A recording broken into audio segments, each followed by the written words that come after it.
My grandmother came from Europe when she was about 16 years old to be with her family.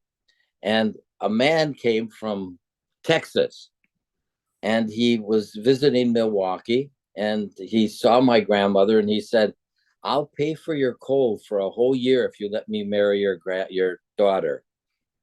So my grandparents said, sure. They got a rabbi. They didn't get a civilian preacher or anything. They got a rabbi. And the rabbi was going to marry him. And he asked all the questions. And he asked her, do you, Lena, take this Mr. Cohn for your husband? And she said, no. And the rabbi said, yes, you do. And she was married to Mr. Cohn, who then owned, at the time, he owned one of the largest bars in a saloon, it was at the time, right across the street from the Alamo in Texas. And he took his wife to Texas, and there she became pregnant, even though she never had sex. She became pregnant with my Uncle Harry, and then my mother, 6 months later, she was pregnant with my mother.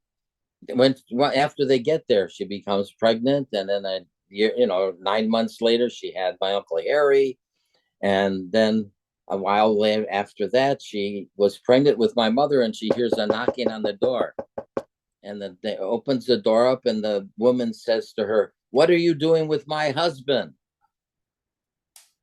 He and my two sons." And so she says, "Oh, good."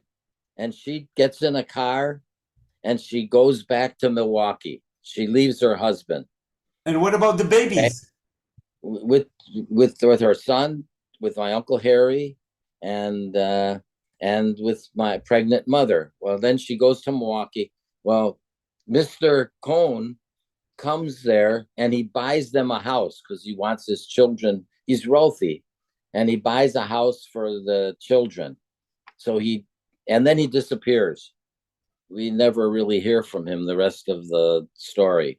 So He your mother eventually actually grows up as an in Milwaukee. orphan? Your mother grows up as an orphan from day one? She grows up as a bastard because she was actually, I mean, they were Jewish marriage, but it was not a legal marriage.